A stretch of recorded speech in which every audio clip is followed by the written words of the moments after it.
Herkese merhabalar. Yine güzel bir çalışmayla karşınızdayım. Bakın şöyle kiraz detaylı bir torba çanta ördüm ve tüm detayları videomda anlattım.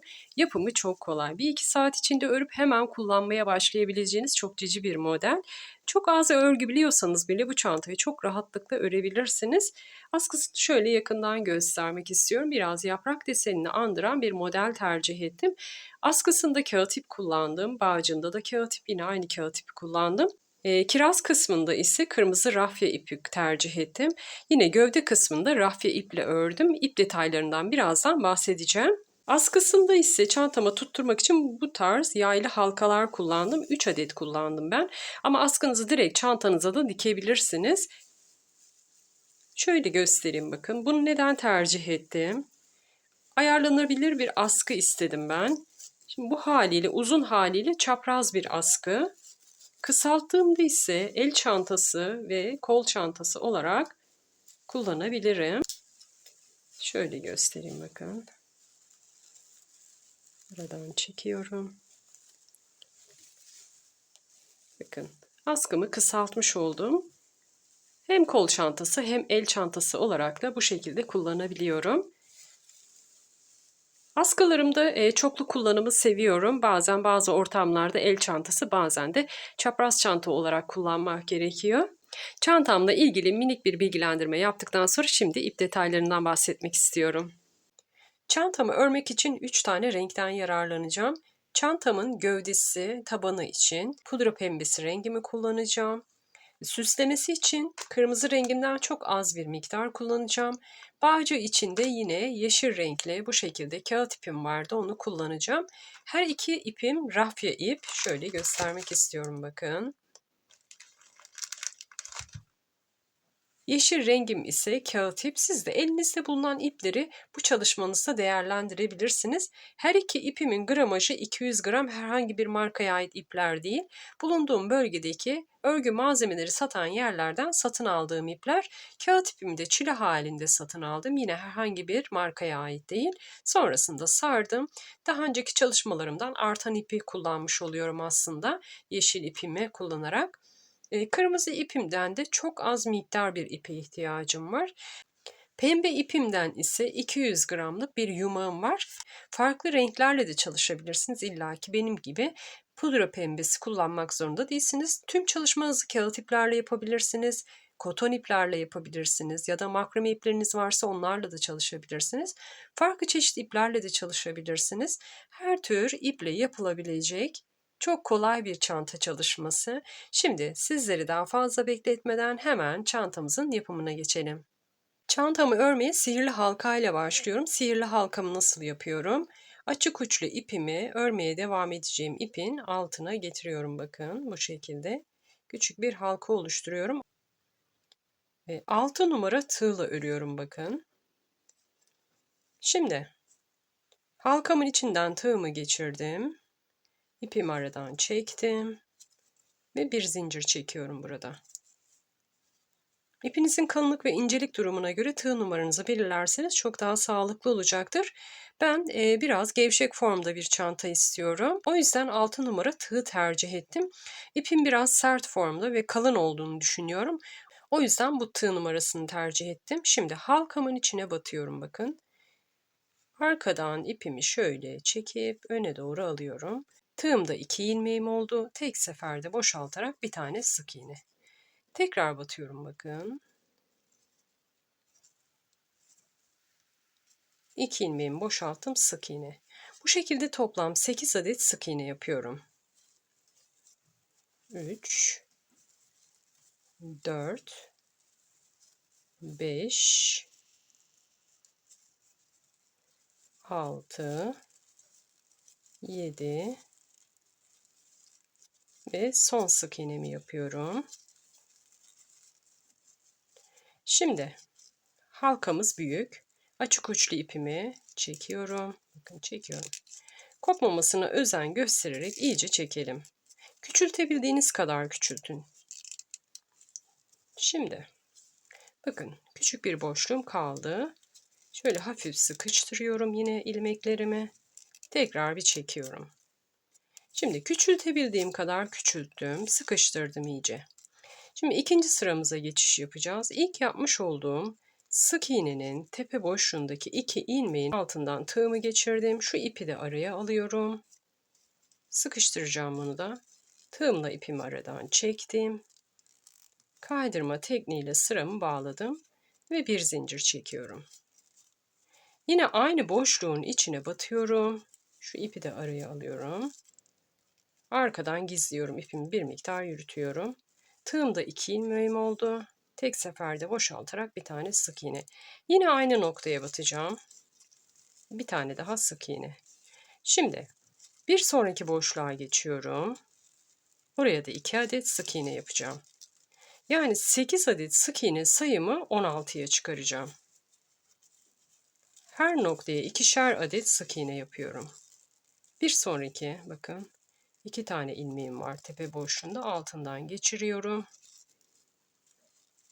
Şu ipiğini araya alıyorum, örüyorum onu da. Arada gizliyorum. Her bir sık iğnenin tepe boşluğuna 2'şer adet sık iğne yaparak sıramı tamamlıyorum. İkinci sıramı tamamladım. Üçüncü sırama geçiş yaparken tığıma ilmek dolamıyorum. Hep sık iğne yapacağız tabanımızda. İlk yapmış olduğum sık iğnenin tepe boşluğuna batıyorum. İpimi aradan çekiyorum. Tığımdaki ilmekten de geçirerek kaydırma tekniği yapıyorum. Yine bir zincir. Hemen aynı noktaya tekrar batıyorum. Bir tane sık iğne. Bir sonraki sık iğnenin tepe boşluğuna geçiyorum. Bir tane sık iğne. Yine aynı noktaya batacağım. Bir tane daha sık iğne. Bu sıramda da bir tek bir çift yaparak ilerleyeceğim. Bir sonraki sık iğnenin tepe boşluğuna bir tane. Bir sonrakine geçiyorum. 2 tane. Bir tanesini yaptım. Bir tane daha yapıyorum aynı noktaya. Bu şekilde sıramı tamamlıyorum. Sizler de lütfen bu arada kanalıma abone olmayı, videolarımı beğenmeyi ve yorum yapmayı unutmayın lütfen. Hype seçeneğini görüyorsanız videomun altında Hype yazısında tıklayarak videomun öne çıkmasını sağlarsanız çok sevinirim. Şimdiden teşekkür ediyorum. Şimdi çift battım. Tek batıyorum. Bir sonrakine geçiyorum. Aynı noktaya bakın, battığım yere tekrar batıyorum. Bir tane daha. Şimdi bu şekilde sıramı tamamlayıp geliyorum. Üçüncü sıramın da sonuna geldim. 16 olan sık iğne sayımı 24'e çıkarttım. Şurada bir detaydan bahsetmek istiyorum. Bakın, kaydırma tekniği yaptığımızda arada bir ilmeğimiz daha oluşuyor. Buraya batmıyoruz. Sadece sık iğnelerimizin tepe boşluğuna batıyoruz. Şimdi üçüncü sıramı sonlandırarak dördüncü sırama geçiş yapacağım. Üçüncü sıramızda bir tek bir çift yaptık. Dördüncü sıramıza şimdi hemen kaydırma tekniğiyle başlıyoruz. Bakın, direkt battım. Çekmiş olduğum ilmeği tığımdaki ilmekten geçiriyorum. Bir zincir, aynı noktaya bir tane sık iğne. Bir sonrakine geçiyorum. Bir tane sık iğne. Şimdi bir sonrakine ise 2 tane. Bakın, tekrar batıyorum. Aynı noktaya. 2 tek, bir çift. Şimdi bir sonrakine bir tane. Bir sonrakine bir tane. Bir sonrakine 2 tane. Bakın, aynı noktaya batacağım. 2 tane. Bu şekilde sıramı tamamlayıp geliyorum. Dördüncü sıramda 2 tek bir çift olarak tamamladım. Sık iğne sayım 32 oldu. Şimdi 5. sıramıza geçiş yapacağız. Hemen ilk sık iğnenin tepe boşluğuna batıyorum. Kaydırma tekniğiyle sıramı bağlıyorum. Bir zincir çekiyorum. Aynı noktaya batıyorum. Bir tane sık iğne. Bir sonrakine geçiyorum. Bir tane sık iğne.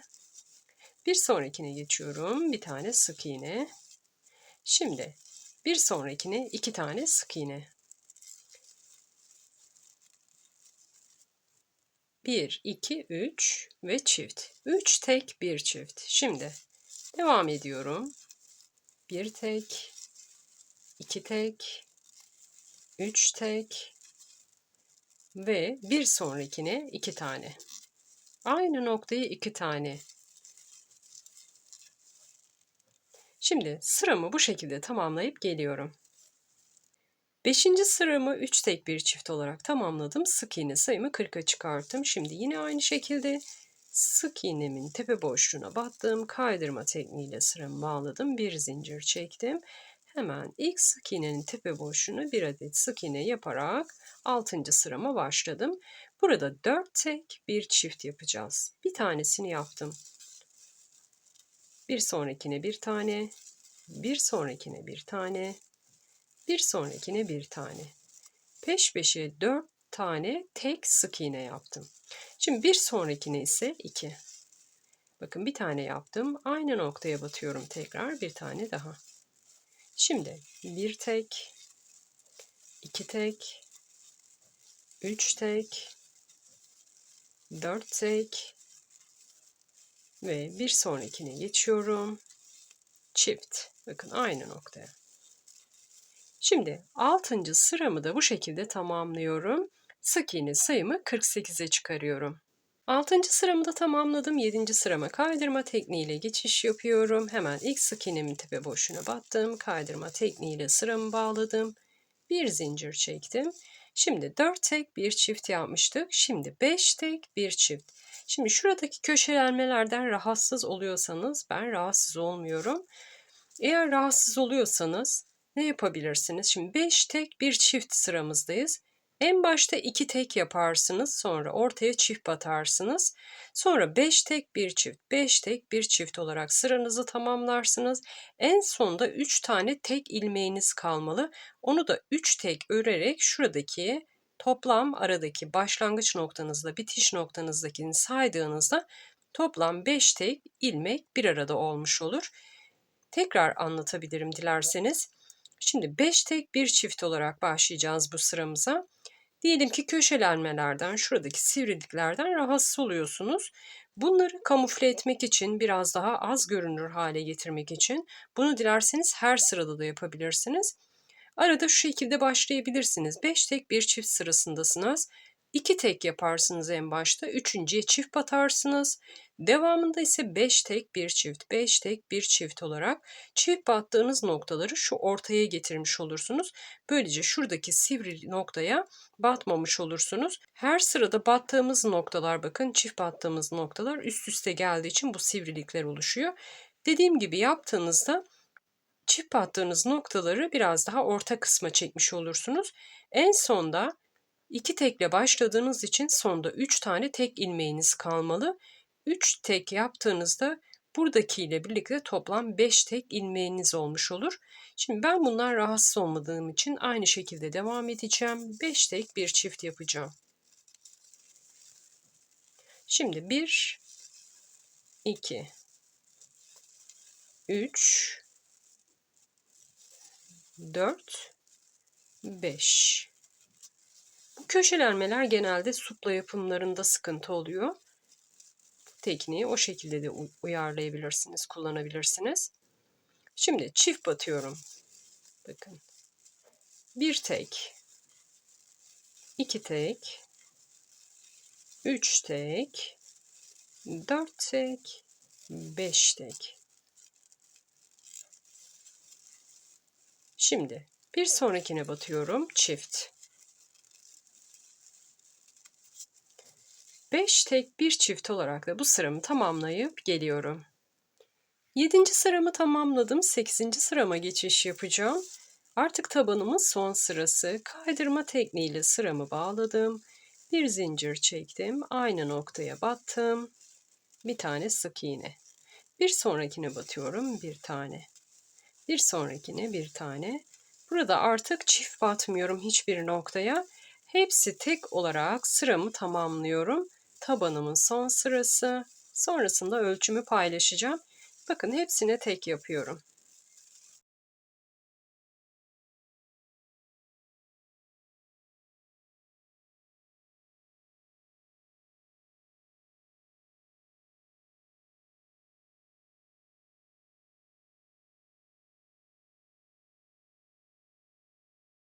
Her bir noktaya birer adet sık iğne yaparak sıramı tamamlıyorum.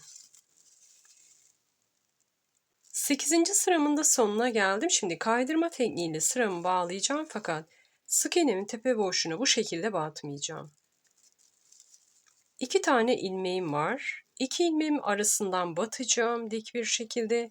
Şu arkada bakın bir tane daha ilmek var şurada. Sık iğnenin tepe boşluğundaki ilmekten geçiriyorum. Bir de şu arkadaki tek ilmekten tığımı geçiriyorum. İpimi aradan çekiyorum. Kaydırma tekniğiyle sıramı bağlıyorum. Bir zincir çekerek ipimi kilitliyorum. Neden böyle yaptım? Şimdi gövdeye geçiş yapacağım. İlmeklerime şu kısımlarından batacağım gövdeye geçişte. O yüzden tekrar göstermek istiyorum bakın. Normalde nasıl battık?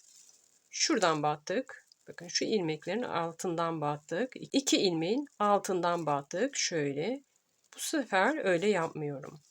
2 ilmeğin, bakın 2 ilmeğin arasından batıyorum. Arkada tek bir ilmek var. Onun da içinden tığımı geçiriyorum. Bakın şurada. Şu. Bu sık iğnenin tepe boşluğundaki ilmek. Bu da altındaki ilmek. Oradan tığımı geçirdim. İpimi aradan çektim.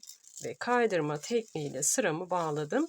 Bir zincir çekerek ipimi kilitledim. Şimdi bakın. Bıraktığımda düz değil henüz.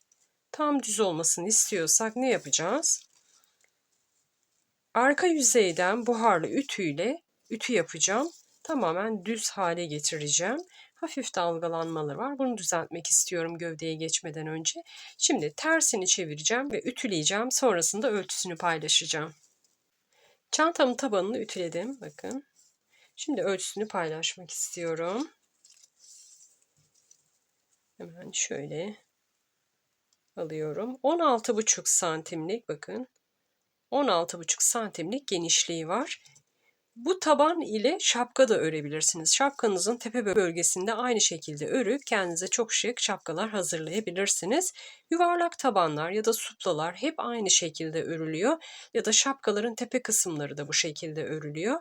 Yuvarlak bir parça elde ediyoruz. Şimdi kaydırmamızı yaptık, bir zincir çektik. Dilerseniz burada 2 zincir daha çekip 3 zincirle ilk trabzanınızı yapmış olursunuz. Ya da benim yaptığım gibi ikili trabzan yaparak da İkili trabzanınızı oluşturabilirsiniz. Şimdi zincirimi çektim ve tığımı ilmeğimden çıkarttım. İlmeğimi boşta bıraktım. Hemen aynı noktaya batıyorum bakın. İpimi aradan çektim. Bakın bu ilmeğim hala boşta. Bunun kaçmamasına dikkat edelim. İkili trabzan boyunda bir ilmek çektim. Şimdi tığımın üzerindeki ipe bu şekilde baskı uyguluyorum ki çözülmesin.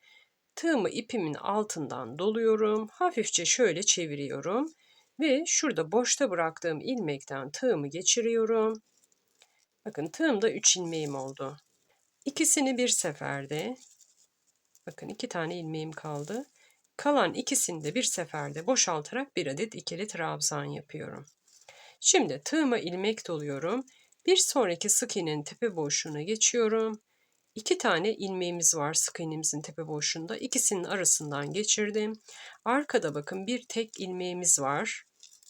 Sık iğnenin tepe boşluğundaki ilmeğin altında bir tane küçük bir ilmek var bakın şurada.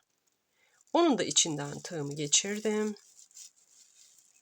2 ilmeğimi boşalttım. 2 ilmeğimi de boşalttım. Bir adet ikili trabzan yaptım. Tekrar tığıma ilmek doluyorum. Bakın 2 ilmeğin tepe boşluğundan geçirdim. Zaten o kısa ilmek şurada arada kendini belli ediyor. Şöyle bakın. Bakın. Arkada minik bir tane yatay bir ilmek var. Oradan tığımı geçiriyorum.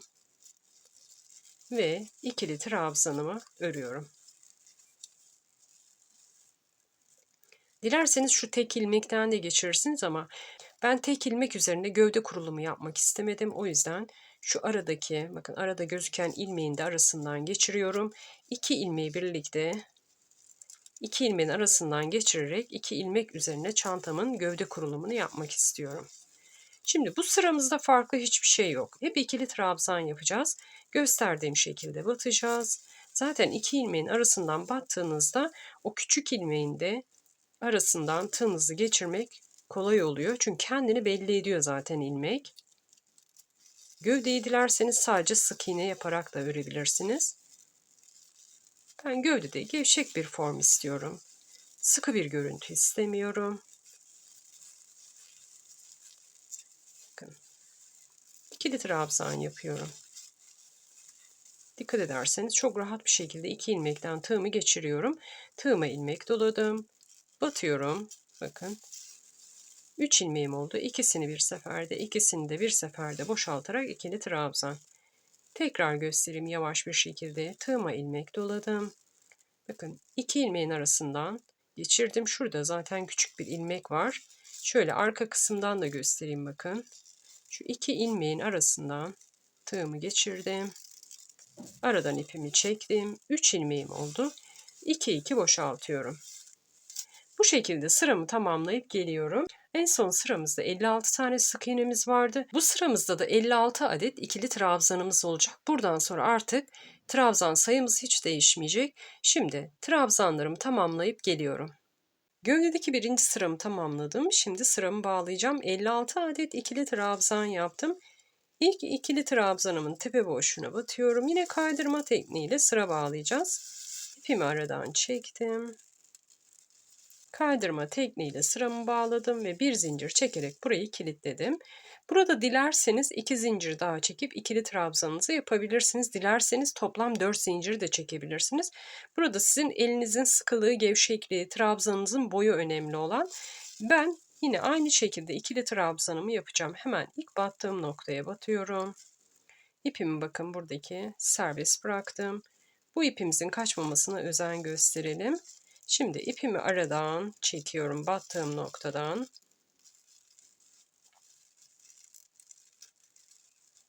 İpimi çektim. Bakın ikili trabzan boyunda bir ilmek çektim. Elimle baskı uyguladım. Tığımı şöyle alttan geçirdim. Hafif yana çevirdim. Boşta bıraktığım ilmekten tığım başını geçiriyorum. Tığımda 3 tane ilmeğim oldu. İkisini bir seferde. Tekrar 2 ilmeğim kaldı. İkisini de bir seferde boşaltarak ikili trabzanımı yapıyorum. Bu çantamın gövde kısmında farklı hiçbir detay yok. Her sırada ikili trabzan öreceğim. Bakın her bir ikili trabzanın tepe boşuna birer adet ikili trabzan. Gövde kısmında da sıkı bir form isterseniz sık iğne de yapabilirsiniz. Ama ben sıkı bir form istemiyorum. Bu çantamda gevşek örümlü ikili trabzanlar istiyorum. O yüzden bu şekilde yapıyorum. Bakın tığıma ilmek doluyorum. Bir sonraki ikili trabzanın tepe boşluğuna batıyorum ve ikili trabzan. Tekrar tığıma ilmek doluyorum. Bir sonraki ikili trabzanın tepe boşluğundaki ilmekten batıyorum. 2 ilmeği bir seferde boşaltıyorum. 2 tane ilmeğim oluşuyor. 2 ilmeği de boşaltarak ikili trabzanımı örüyorum. Bu sıramı da tamamlayayım. Bir kez daha sıra bağlayalım. Sonrasında artık göstermeme gerek yok. Bir miktar bu şekilde öreceğiz. Ağız kısmına gelene kadar örmeye devam edeceğiz. Şimdi sıramı tamamlayıp geliyorum. Gövde kısmında ikinci sıramı da tamamladım. Hemen ilk yapmış olduğum ikili trabzanın tepe boşluğuna batıyorum. Kaydırma tekniğiyle sıramı bağlıyorum. Bir zincir çekiyorum. Hemen ilk trabzanın tepe boşluğuna yine bir adet ikili trabzan.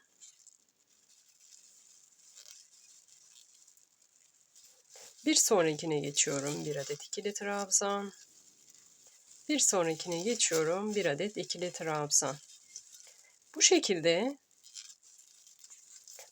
örme işlemine devam ediyorum bakın. Yukarıya doğru dönmeye başladı çantamız. Şöyle göstereyim. Bir sepet halini almaya başladı. Bu şekilde toplam 6 sıra öreceğim ben. Dilediğiniz yükseklikte örebilirsiniz. Ben çok yüksek bir çanta istemiyorum. O yüzden 6 sıra örmem yeterli olacak. Şimdi aynı şekilde örmeye devam ediyorum. Sıralarımı tamamlıyorum. Ağız kısmında ne gibi bir işlem yaptığımı göstereceğim. Sizler de lütfen bu arada kanalıma abone olmadıysanız kanalıma abone olmayı unutmayın. Videomu beğenmeyi, yorum yapmayı ve Hype seçeneğini görüyorsanız Hype yazısında tıklayarak videomun öne çıkmasını sağlarsanız çok sevinirim. Şimdi sıralarımı tamamlayıp geliyorum. Çantamın gövde kısmında toplam 6 sıra ikili trabzan ördüm. Şimdi ölçüsünü paylaşmak istiyorum. 13,5 santim yüksekliği var bakın. Dilediğiniz ölçüde çalışabilirsiniz. Şimdi ağız kısmını öreceğim. Sıramı bağlıyorum hemen. İlk trabzanımın tepe boşluğuna batıyorum. Kaydırma tekniğiyle sıramı bağlıyorum. Hemen ilk trabzanımı yapıyorum.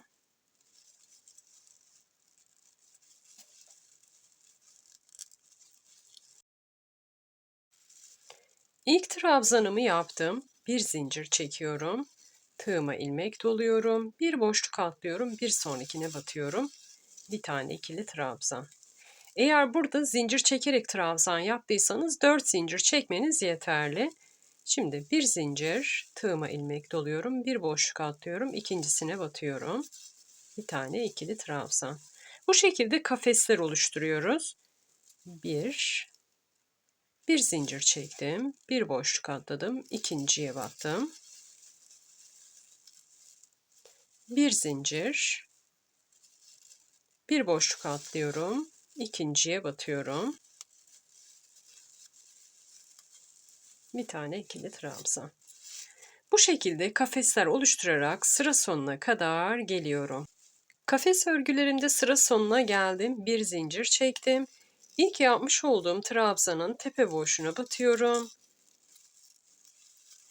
Kaydırma tekniğiyle sıramı bağlıyorum. Bir zincir çekerek ipimi kilitliyorum. Bakın şöyle göstereyim. Şimdi yine ilk battığım noktaya hemen ikili trabzanımı yapacağım. Burada dilerseniz 3 zincir çekerek ikili trabzanınızı yapabilirsiniz. Şimdi boşluğumun içine batıyorum. Bir tane ikili trabzan. Trabzanımın tepe boşluğuna batıyorum. Bir tane ikili trabzan. Peş peşe 6 tane ikili trabzan yapıyorum. Bir zincir çektiğimiz için bir adet boşluğumuza bakın boşluktan geçiriyorum. İkili trabzan. Trabzanımın tepe boşluğuna bir adet ikili trabzan. Boşluğun içine bir adet ikili trabzan. Şimdi 1, 2, 3, 4, 5, 6. 7. noktamıza batarken 2 adet ikili trabzan yapıyoruz aynı noktaya. 1, artırma yaptık dikkat ederseniz. Bir tane daha yapıyorum. 2, aynı noktaya. Şimdi 6 tek bir çift olarak ilerliyoruz. Boş karenin içine bir adet, bir tek, trabzanın tepe boşluğuna bir tane, 2 tek, boşluğa bir tane, 3 tek, trabzanın tepe boşluğuna bir tane, 4 tek, boşluğa bir tane, 5 tek, trabzanın tepe boşluğuna 6 tek. Şimdi kaç tane oldu bakın. Çift battığımız nokta burasıydı. 1, 2, 3, 4, 5, 6. Şimdi bir sonraki nokta boşluğumuza denk geliyor. Boşluğumuzun içine de batıyoruz. 2 tane. Bir tane yaptım. Bir tane daha yapıyorum. Yani 6 tek bir çift olarak ikili trabzanlarımı yapıyorum. Burada küçük bir artırma yapıyoruz. Şöyle üzdüğümüzde biraz daha dolgulu dursun istiyorum. Trabzan sayım biraz daha fazla olsun istiyorum. O yüzden böyle yaptım. Düz bir görüntü isterseniz hiç artırma yapmadan da örebilirsiniz bu kısmı. Ya da daha fazla artırma da yapabilirsiniz. Ben 6 tek bir çift olarak sıra sonuna kadar ilerleyeceğim ve başladığım noktaya geleceğim. Artırma yaptığım ikili trabzan sıramı tamamladım. Şimdi sıramı bağlayacağım. İlk trabzanımın tepe boşluğuna batıyorum. Kaydırma tekniğiyle sıramı bağlıyorum. Bir zincir çekiyorum. Şimdi burada geriye döneceğim. Bakın bu işlemi hiç yapmadım. Ağız kısmına bir sıra kenar dönmesi yapacağım. Hep aynı yönde ördük. Burada geriye döndüm dikkat ederseniz. Daha önce çantamızda böyle bir işlem yapmadık. Bunun nedenini de hemen açıklıyorum. Çantamızın bakın ağız kısmı şöyle genişlediği için bu şekilde duruyor. Yüzdüğümüzde de bakın gözüken kısım yine üst kısım olacak. Kenar dönmemi bu yönde yapmak istiyorum. Çünkü kenar dönmemin dışarıdan gözükecek kısmı üstte kalmasını istiyorum o yüzden. Şimdi bu şekilde örersem bu kısım aşağıya kıvrıldığı için kenar dönmemizin dışarıya gelmesi gereken kısmı aşağıda kalıyor, gözükmüyor. Ters yüzeydeki görüntüsü ise üste çıkıyor. O yüzden onu istemiyorum.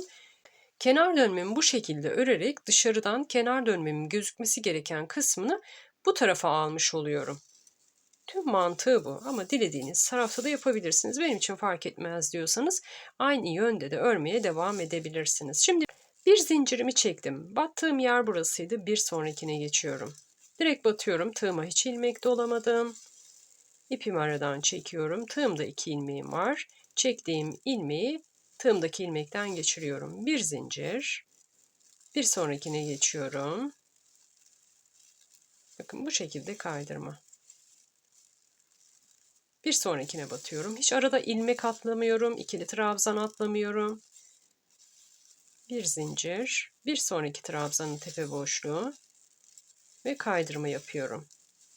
Sıra sonuna kadar bu şekilde ilerliyorum.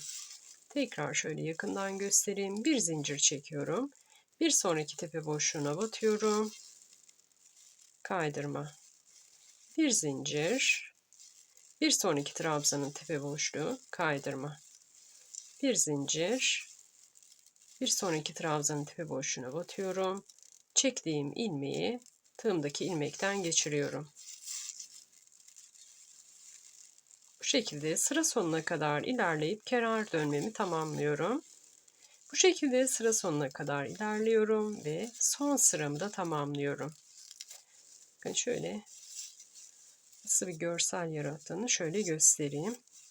Bakın burası kenar süsü yapmadığımız yer. Burası da kenar süsü yaptığımız yer. Bu haliyle de kullanabilirsiniz. Bu haliyle de tercih sizin. Şimdi kenar dönmemi yapıp geliyorum. Kenar süsümde başladığım noktaya geldim. Şimdi son kez bir zincir çekiyorum. En son ikili trabzanım tepe boşluğuna battım. İlk yaptığım şurada bakın kaydırmam var. Oraya batıyorum. Yine bir adet kaydırma yapıyorum. Bir zincir çekiyorum. Bir miktar ip bırakıp ipimi koparıyorum. Bu ipi şöyle ilmeklerin arasından gizleyeceğim. Şöyle aşağıya doğru yürütüp bir miktar ondan sonra koparacağım. Şimdi onu nasıl yaptığımı göstereyim. Şimdi iğneme geçirdim ipimi. Şöyle bakın. İlk önce şuradan alt kısımdan şöyle çekiyorum.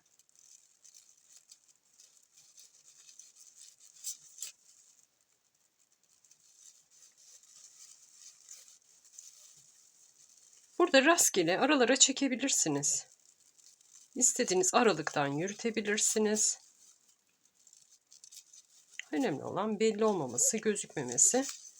Bir miktar içe doğru yürüttükten sonra ipimi koparıyorum. Hiç bilmeyenler için gösteriyorum. Örgü bilenler zaten bu aşamaları biliyordur. Detaylı anlatıyorum fakat sıkıldığınız yerlerde hızlıca geçebilirsiniz bu kısımları. Şimdi ipimi koparttım. Bakın çantamızın son hali bu. Sıkı bir örgü istemediğimi zaten söylemiştim. Şöyle görüntüsünü de göstereyim. Şimdi genişlik ölçüsünü de paylaşayım. Sonra bağcık yapacağız çantamıza. Kullanmaya başlamadan önce şu iç yüzeyinden buharlı ütüyle güzelce bir ütüleyin. Gövde kısmını, tabanını zaten ütülemiştik. Şimdi genişlik ölçüsünü de paylaşayım. Küçük gibi gözüküyor ama günlük kullanım için gayet ideal. Her türlü eşyanızı çok rahat bir şekilde alır. Daha uzun yapabilirsiniz. Taban kısmını daha da geniş tutup gövdenizi daha geniş de örebilirsiniz. Burada tamamen sizin zevkiniz önemli. Sizin tercihiniz nasıl? O önemli. Ben çok büyük istemedim dediğim gibi. Şöyle hemen genişlik ölçüsünü de paylaşıyorum.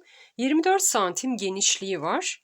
Günlük kullanımda çantamı, cüzdanımı, telefonumu, makyaj malzemelerimi çok rahat bir şekilde alır.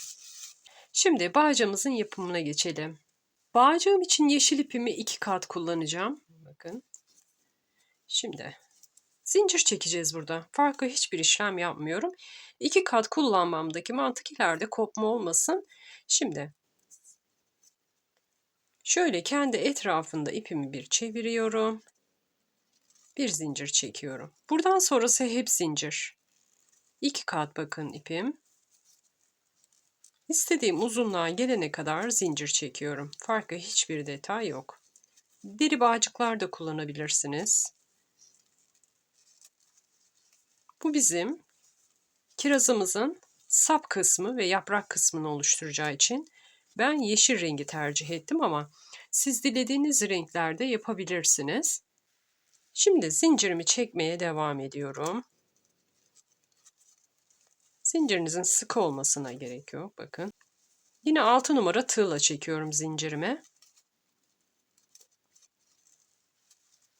Eğer gövde kısmını ince bir tığla ördüyseniz zincirinizi çekerken biraz daha kalın tığ kullanmanızı tavsiye ederim. Bakın ilmeğimi çekiyorum. Tığın başındaki ilmekten geçiriyorum. Bu şekilde zincirimi çekiyorum. Zincirimi tamamladım. Son bir zincir çekiyorum ve şuradan küçük bir miktar ip bırakarak ipimi kesiyorum.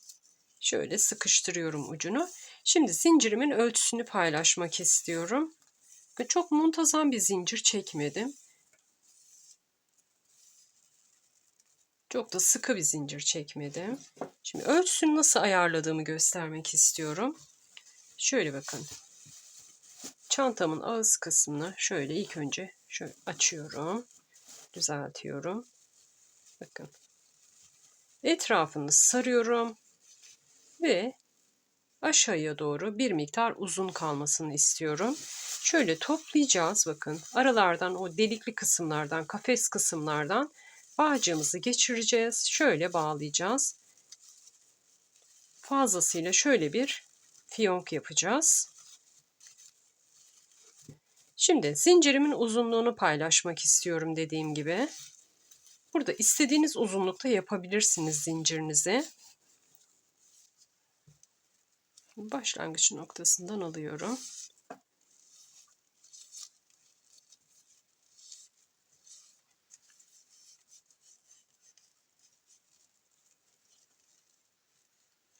...90 santim uzunluğu var zincirimin. Zincir sayısı vermiyorum çünkü bu değişecektir tığınızın kalınlığına, inceliğine göre. O yüzden santim olarak ölçüsünü verdim. Şimdi bunu çantamıza takalım. Bakın. İlk etapta ön kısmı neresi olsun istiyorum, ona karar veriyorum. Burası fark etmez. İstediğiniz şekilde ayarlayabilirsiniz. Gözüme hangi taraf güzel geliyorsa orayı ayarlıyorum. Burada kafeslerden geçireceğiz. Şöyle bakın. İlk önce şu ucunu şuradan dışarıya doğru geçiriyorum. Burasını orta kısım olarak seçtim ben. Sonrasında şöyle kafeslerin aralarından diğer ucu geçirerek ilerliyorum. Bakın. Dışarı çıkarttım. Şimdi bir sonraki kafesten şöyle içeri. Bir sonraki kafesten şöyle dışarı. Bu şekilde ipimi yürütüyorum.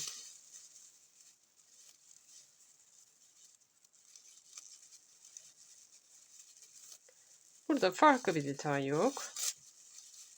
Bakın her bir kafesten sırayla geçiriyorum. Bir içeri bir dışarı. Şimdi diğer kafesten şöyle içeri doğru geçiriyorum. Başladığım noktaya gelene kadar diğer ucumu aralardan geçirerek ilerliyorum. Bağcığımı taktım bakın. Şöyle. Bakın. Kullanım şekli bu olacak.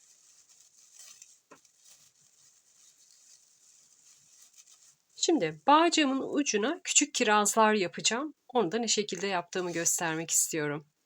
Kirazlarımı oluşturmak için kırmızı ipimi kullanacağım. Sihirli halka yapıyorum. Bakın. 4 numara tığla örüyorum. İpimi aradan çektim. Burada sık iğne yapacağım. Bir zincir çektim, ipimi kilitledim. Hemen halkamın içinden tığımı geçirdim. Bir tane sık iğne. Aynı boşluğa batıyorum. Bir tane daha sık iğne. Aynı boşluğa batıyorum. Bir tane daha sık iğne. Tığıma hiç ilmek dolamıyorum. Direkt batıyorum halkamın içine. Toplam 8 adet sık iğne.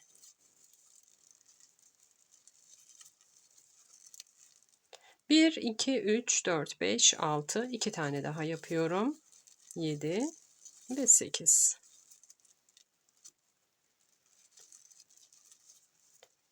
İpimi aradan iyice çekiyorum. Burada ipimizi kopartmamaya özen gösterelim. Şu boşluğu iyice küçültüyoruz. Küçültebildiğimiz kadar küçültelim. Tamamen boşluğumuzun kaybolması şeklimizin daha iyi gözükmesini sağlar. O yüzden iyice küçültelim. Bakın arada hiç boşluk bırakmadım. Şimdi ilk yapmış olduğum sık iğnenin tepe boşluğuna batıyorum. Şu ipi de araya alıyorum. Kaydırma tekniğiyle aslında tabanımızın aynısını yapıyoruz şu an. Hiçbir fark yok. Kaydırma tekniğiyle sıramı bağlıyorum. Bir zincir çekiyorum. Aynı noktaya batıyorum. 2 tane sık iğne. Bir yuvarlak yapıyoruz burada. Tekrar batıyorum aynı noktaya. Sık iğne sayımı 16'ya çıkartıyorum. Bir sonrakine geçiyorum. 2 tane sık iğne. Aynı noktaya 2'şer tane sık iğne. Hepsi çift yapıyoruz. Bir sonrakine geçiyorum. 2 tane. Bir tanesini yaptım. Bakın aynı noktaya batıyorum. Tekrar bir tane daha.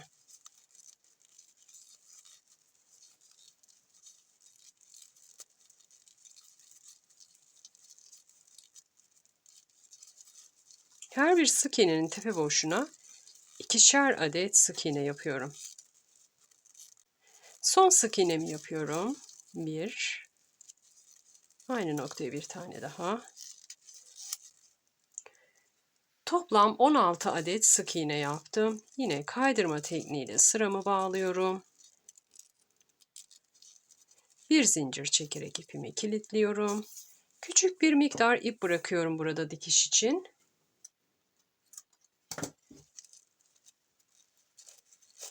Şöyle ipimi aradan çekiyorum. Bu şekilde toplam 4 adet parça örüyoruz. Şu dikiş ipini sadece 2 parça üzerinde bırakıyoruz. Şimdi pembe renk iple şöyle iyice düzeltiyorum şuralarını. Şu aralıktan bakın küçük bir miktar pembe ip var. Şöyle dolgu yapacağım üzerine.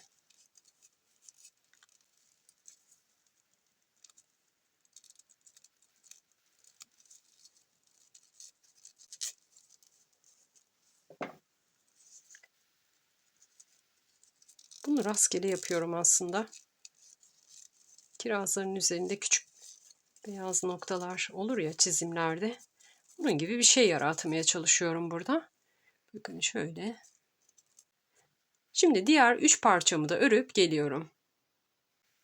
Kiraz motifim için yuvarlaklarımı ördüm. Bakın bir tanesini de diktim. Şimdi diğer bağcığımın ucuna birlikte dikiş yapacağız. Toplam 4 tane ördüm. Bir tanesini zaten sizinle birlikte yapmıştık. 3 tane daha öreceğim demiştim. Şimdi bunun birleştirmesini yapacağız. Diğer uca bakın diktim. Şöyle göstereyim. Burada istediğiniz şekilde yerleştirebilirsiniz. Şuradaki bakın pembe ipimizle ne yapmıştık? Hafif bir renk vermiştik kirazımızın üzerine. Şöyle ikisini üst üste getiriyorum. Bağcığımı da araya yerleştiriyorum. Bakın. Sık iğnelerimizin tepe boşluklarından 2 ilmeğin arasından geçiriyorum.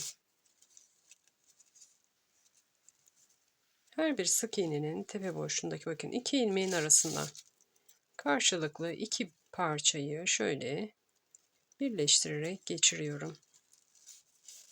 Her bir sık iğnenin tepe boşluğundan batarak ilerliyorum.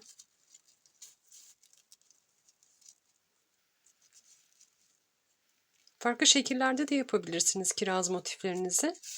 Ben düz istedim. Yuvarlak dolgun bir şekilde de yapabilirsiniz. O şekilde yapanlar da var. Ben çantamın üzerinde düz bir görüntü istediğim için bu şekilde yaptım. Dediğim gibi farklı şekiller biliyorsanız o şekilde de yapabilirsiniz. Şu ipimi bakın araya yerleştiriyorum.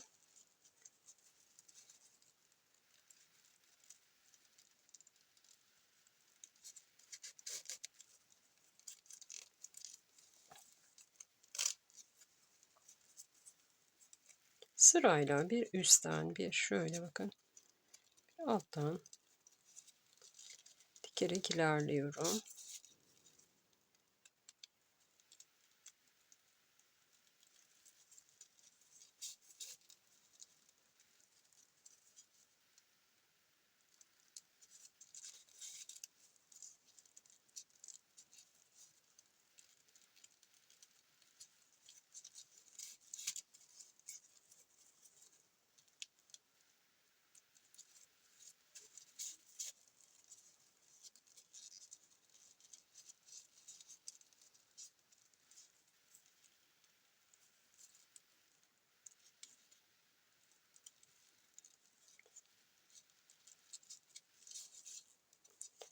Şimdi bakın ipimi yeşil ipimin bağcığımın olduğu yerdeyim bakın. İpimin içinden de geçirdim ki çıkmasın. Şimdi tekrar şöyle yeşil ipimi de araya alarak dikiyorum. Açılmasın. Buralar çok basit ama yine de gösteriyorum.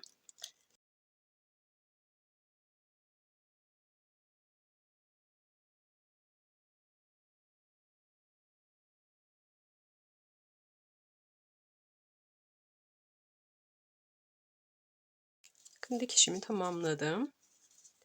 Şimdi bir kez daha şöyle ipimi ucunu iyice küçültene kadar ilerliyorum. Şu yeşil ipimin olduğu yerden tekrar geçeceğim birkaç kez. Ki ileride kullanırken çıkmasın, sağlam olsun istiyorum. Gerçi dik sağlam bir şekilde ama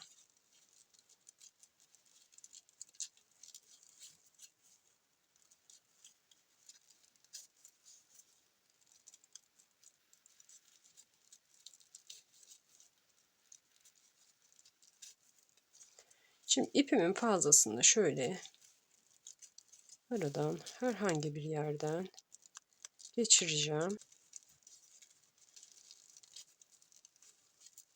Fazlasını kesiyorum artık. Bakın. Şimdi çantamızın askısını yapacağız. Onu da nasıl yapıyorum? Yeşil ipimle yapacağım yine çantamın askısını. Dilerseniz gövdede kullandığınız iple de yapabilirsiniz ama ben yeşille yapmayı tercih ettim. Şimdi çantamızın askısını yapalım. Çantamın askısını yeşil rengimle yapacağım. Şöyle dikmek için bir miktar ip bırakıyorum. Ve şu kısımdan başlıyorum. İlk etapta bir zincir çekerek ipimi kilitliyorum. Ve 6 numara tığla öreceğim askımı ben.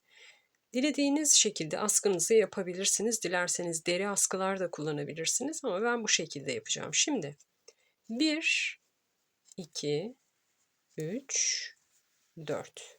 4 zincir çekiyorum. Tığıma bir adet ilmek doluyorum.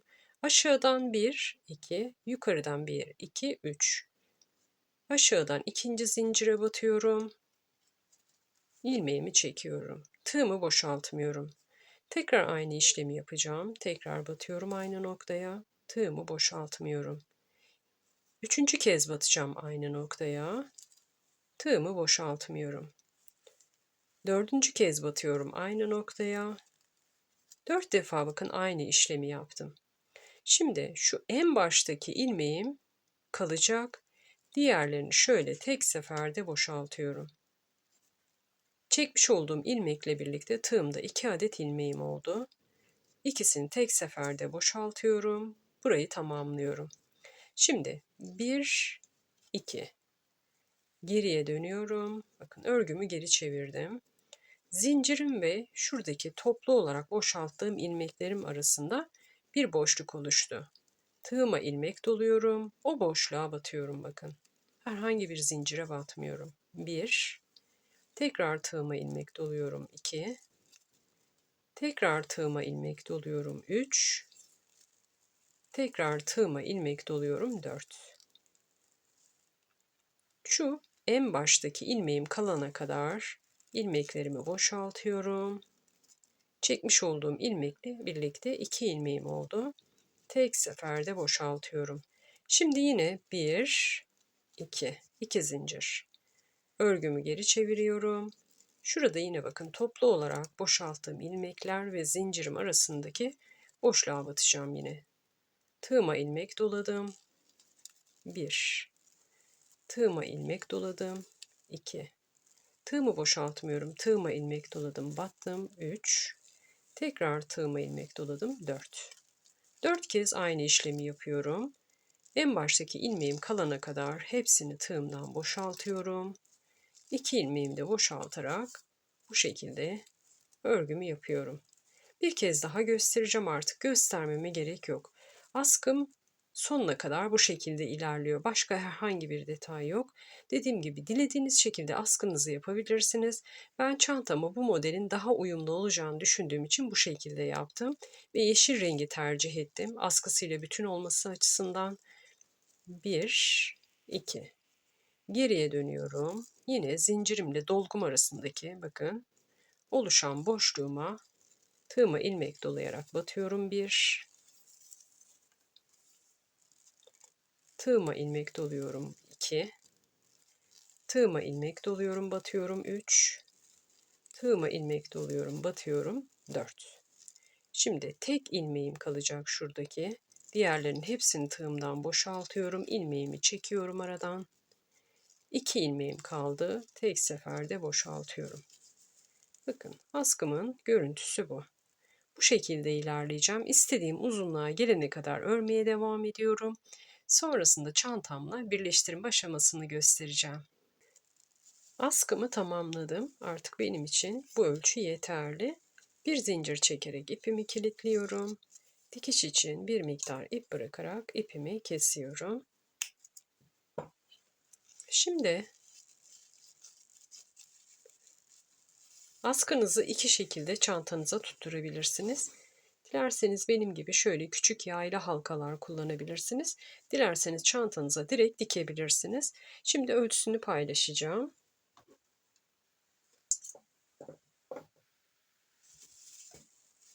Bakın şöyle bir görüntüsünü de göstereyim.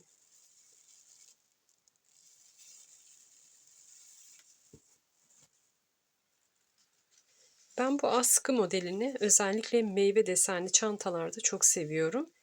Biraz yaprak modeli olduğu için çok hoş duruyor. Meyve deseni işlenmiş ya da meyve modeli olan çantalarda benim yaptığım gibi.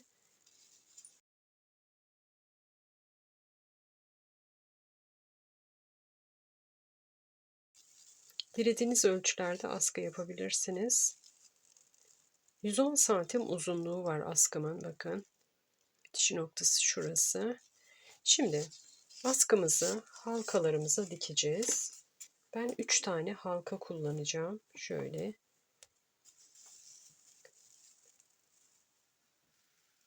Dilerseniz 2 halka da kullanabilirsiniz. 3 halkanın detayını birazdan anlatacağım. Şimdi iğnemi aldım. İpimi geçiriyorum. Şimdi bakın halkamız şöyle. Açılır kapanır yaylı halkalar var. Şu kapalı kısmına hemen dikiş yapacağım. Halkamdan geçiriyorum. Bakın.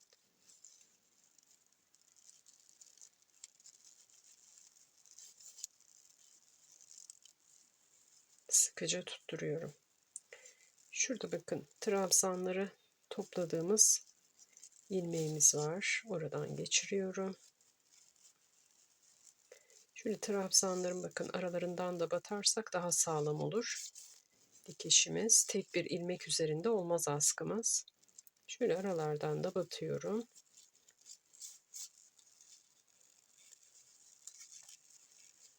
Bakın. Burada bir şekli yok. Dikebildiğiniz şekilde dikin. Şimdi ipimin fazlasını keseceğim. Ucunu araya sıkıştırıyorum. İyice çekiyorum ki sıkı olsun. Fazlasını kesiyorum. Şimdi diğer ucunu dikmeden önce bunu çantamıza tutturalım. Şöyle çantamı alıyorum bakın. Çantamı da şöyle bir göstermek istiyorum. İçine artan ipimi yerleştirdim ki formu düzgün dursun. Şimdi çantamızı zaten bakın bağladık. Şu kısımlardan takmak istiyorum ben. Siz de bu şekilde büzün çantanızın ağzına. Zaten kendisini belli edecektir. Olmadığı zaman zaten çıkartırsınız. Şuradan trabzanların, bakın bağcığımın altından trabzanların arasından geçireceğim. Bu şekilde takıyoruz. Şimdi diğer tarafın dikişini nasıl yapacağım? Bu halkamı dikmeden, bakın ikinci halkamı dikmeden şuradan geçiriyorum. Hemen karşısına gelen noktadan geçireceğim. Neden dikmedim göstereceğim. Çantamın askısını ayarlanabilir bir askı istiyorum. Çünkü el çantası olarak da kullanmak istiyorum. Elimde bu halkalarım vardı. Şimdi yönünü iyice şöyle düzenliyorum. Bakın dikmedim bunu. İkinci halkamın içinden geçiriyorum ve çekiyorum. Şimdi diğer halkamı ucuna dikebilirim.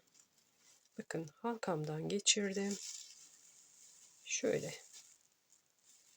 Şimdi üçüncü halkamı ucuna aynı şekilde dikeceğim.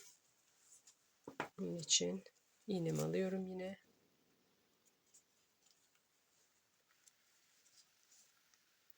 Burada dilerseniz iki halka da kullanabilirsiniz. Direkt buraya dikebilirsiniz.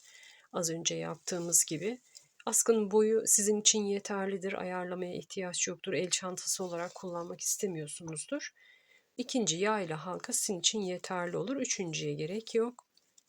Ben bu şekilde istediğim için hem elimde taşımak istiyorum istediğim zaman.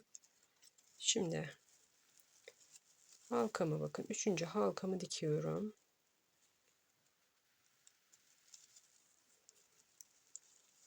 Dikiş işleminde farklı bir detay yok.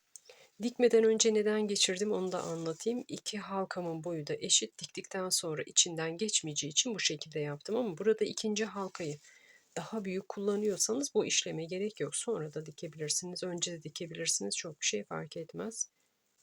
Bakın bu şekilde dikiyorum. Dikişimi tamamlayıp geliyorum. Çantamın tüm yapım aşamalarını tamamladım. Umarım beğenir ve sizler de örersiniz. Tüm detaylardan videomda bahsettim ama yine sormak istediğiniz şeyler olursa yorumlar kısmına yazarak sorularınızı sorabilirsiniz. Şöyle bir tekrar yakından göstermek istiyorum çantamı. İçine astar çalışması da yapabilirsiniz. Ben yazın bu tarz çantalarda, hasır çantalarda astar kullanmayı pek sevmiyorum açıkçası. Şöyle askısını da tekrar yakından göstereyim. Dediğim gibi benim çok hoşuma gitti. Umarım sizler de beğenirsiniz ve örersiniz. Şimdi ipimin ne kadar kaldığını göstermek istiyorum. Bakın pembe ipimden kalan miktar bu.